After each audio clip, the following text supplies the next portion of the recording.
হাজি মৌলভী সাহেব, আমার স্বামী তো বিদেশে থাকছে, টাকা ব্যাংকে আছে বাড়তে 1.5 লাখ, হাতে নাই, আর পুরুষ তো দিল্লিতে, এবার লবণ উড়িয়ে গেছে, তাইলে কি করবো? ফোন করে কব যে লবণ উড়িয়ে গেছে জি, তো লবণ নিতে হবে, কি তাইলে কি বিনা এজাজতে লবণও নিতে পারবো না? এটা জরুরি জিনিস, নিতে হবে, এটা জরুরি। কিন্তু অপচয়, স্বামী বাড়িতে নেই। অনেক সময় দেখবেন মহিলারা করে কি, ভুট্টা মারলেন, বুড়া বোধ করছে, পাইটকে কয়ে দিচ্ছে কি, এই 10 বড়া লক করে ওদিকে হটিয়ে দিস, চুরি করে মাল বেচেললে, সরিষা বেচেললে 1 কুইন্টাল 50 কিলো চাল বিক্রি করে দেয়, নিজের মাল থেকে নিজের মনে মনে অনেক খরচ করে দেয়। আল্লাহ পাকের নবী বলছেন লা তুনফিকুল মারাতা শাইয়ান বাইতে জাওজিহা, স্ত্রী যেন নিজের পুরুষের মাল থেকে খরচ না করে।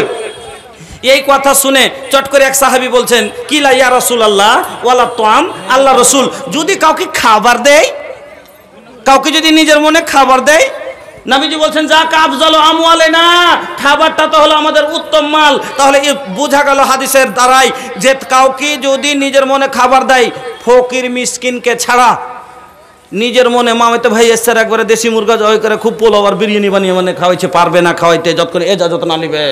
ও মুসলমান, আমার মা বোনেরা ভালো করে শুনেলেন, আপনাকে বলি, কিন্তু ফকির মিসকিন যদি আসে দিতে পারা যায়, তার দলিল সহিহ বুখারীর হাদিস একটা শোনেন। আম্মা আয়েশা বলছেন, আমার মায়েরা বোনেরা আপনার কাছে বারবার চাদর ঘুরতে আছে, ও বাপজিরা আমার, আপনার কাছে চাদর ঘুরতে আছে, আপনি খালি ফিরিয়ে দিচ্ছেন। শুনেলেন, আম্মা আয়েশা বলছেন, একদিন আমি বাড়িতে আছি, আমার কাছে এক মহিলা 2টি ছোট ছোট কন্যা সন্তানকে সঙ্গে করে ভিক্ষা করতে এসেছে।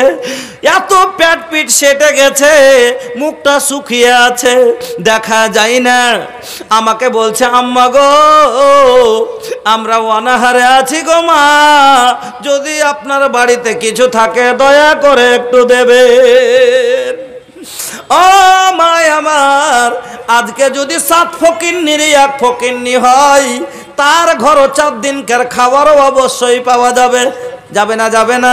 অনেক ফকির মিসকিন সুদে টাকা লাগাচ্ছে, ও মা বোনেরা। কিন্তু আম্মা আয়েশা মহারানী, 2 জাহানের বাদশাহ নবী মুহাম্মদুর রাসূলুল্লাহ সাল্লাল্লাহু আলাইহি ওয়াসাল্লামের ছোট স্ত্রী, রানীমার ঘরে কিছু নাই। রানীমা বলছেন, আয়েশা বলছেন, আমি ঘরের ভিতরে গেলাম, এখানে খুঁজছি, ওখানে খুঁজছি, তন্ন তন্ন করে ঘরের ভিতরে খুঁজলাম, আমার ঘরের ভিতরে গায়রা তামরাতিন, একটা খাজুর ছাড়া কিছুই ছিল না। ভাই আমার, ওগো মা, আয়েশা বলছেন, ফাআতাইতুহা, আমি ওই খাজুরটাও পানি খাওয়ার জন্য রাখলাম না, আর একবার খাবো মনে করে রাখলাম না। ফাআতাইতুহা ইয়াহা, আমি ওই খাজুরটাই এনে ওই ভিখারির হাতে দিয়ে দিলাম। মা আমার, ওই সমাতে রাসূল বাড়িতে ছিলেন না। এবার মহিলা কি আম্মা আয়েশা দাঁড়িয়ে আছেন, ওই মহিলার হাতে যখন খাজুরটা দেওয়া হয়েছে, ফাঁকা সমাতাহা বাইনা ইবনা তাইহা, বুখারীর হাদিস, আম্মা আয়েশা বলছেন যে খাজুরটা আধা দি করে 2 ভাগ করলো।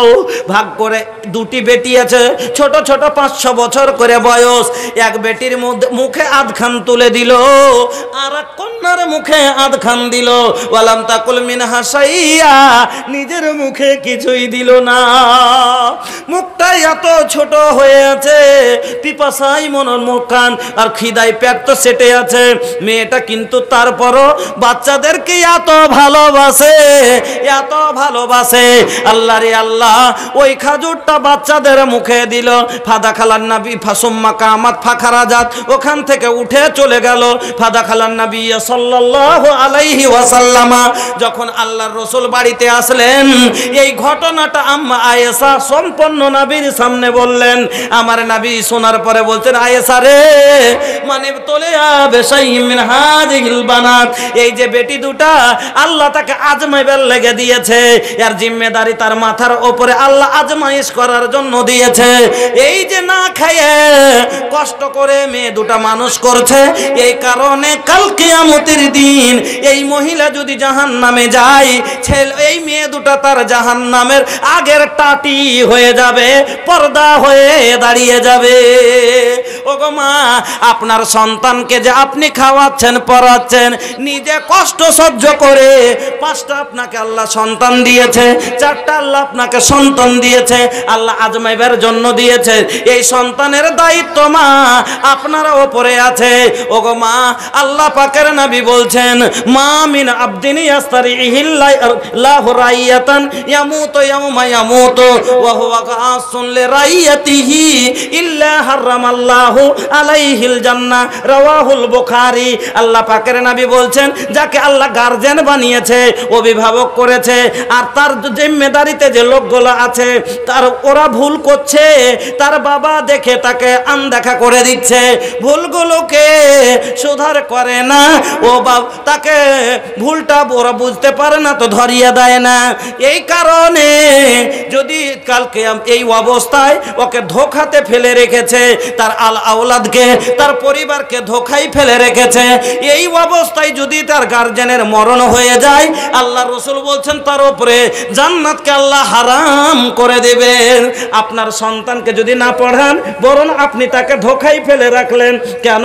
দিন যতক্ষণ না পড়াবেন আপনার সন্তান বুঝবে না হালাল, বুঝবে না হারাম, আপনার সন্তান বুঝবে না জায়েজ, বুঝবে না না জায়েজ, আপনার সন্তান ওযু করা শিখবে না, আপনার সন্তান নামাজ পড়া শিখবে না, আপনার সন্তান জুনুবাত থেকে পাক হওয়া শিখবে না, আপনার সন্তানেরা দুনিয়াতে অনেকগুলো জিনিস না পড়ার কারণে আপনার সন্তান শিখতে পারবে না, আর গুনাহে লিপ্ত হয়ে থাকবে। আর আপনি যে তাকে পড়াইলেন না, এক বরং আপনি তাকে ধোঁকা দিলেন, তার জীবনের সাথে ধোঁকাবাজি করলেন। এই কারণে আল্লাহ আপনাকে আল্লাহ আপনাকে জান্নাতে দেবে না, জাহান্নামে দেবেন। এজন্য বন্ধু আমার, একসান মাছ কম খান, একসান মাংস কম খেয়ে ওই 200টা টাকা আপনার সন্তানের ওপরে খরচ করুন, আপনার পরিবারের ওপরে খরচ করুন। আল্লাহ পাকের নবী বলছেন, দিনারুন আনফাকতাহু ফি সাবিলিল্লাহ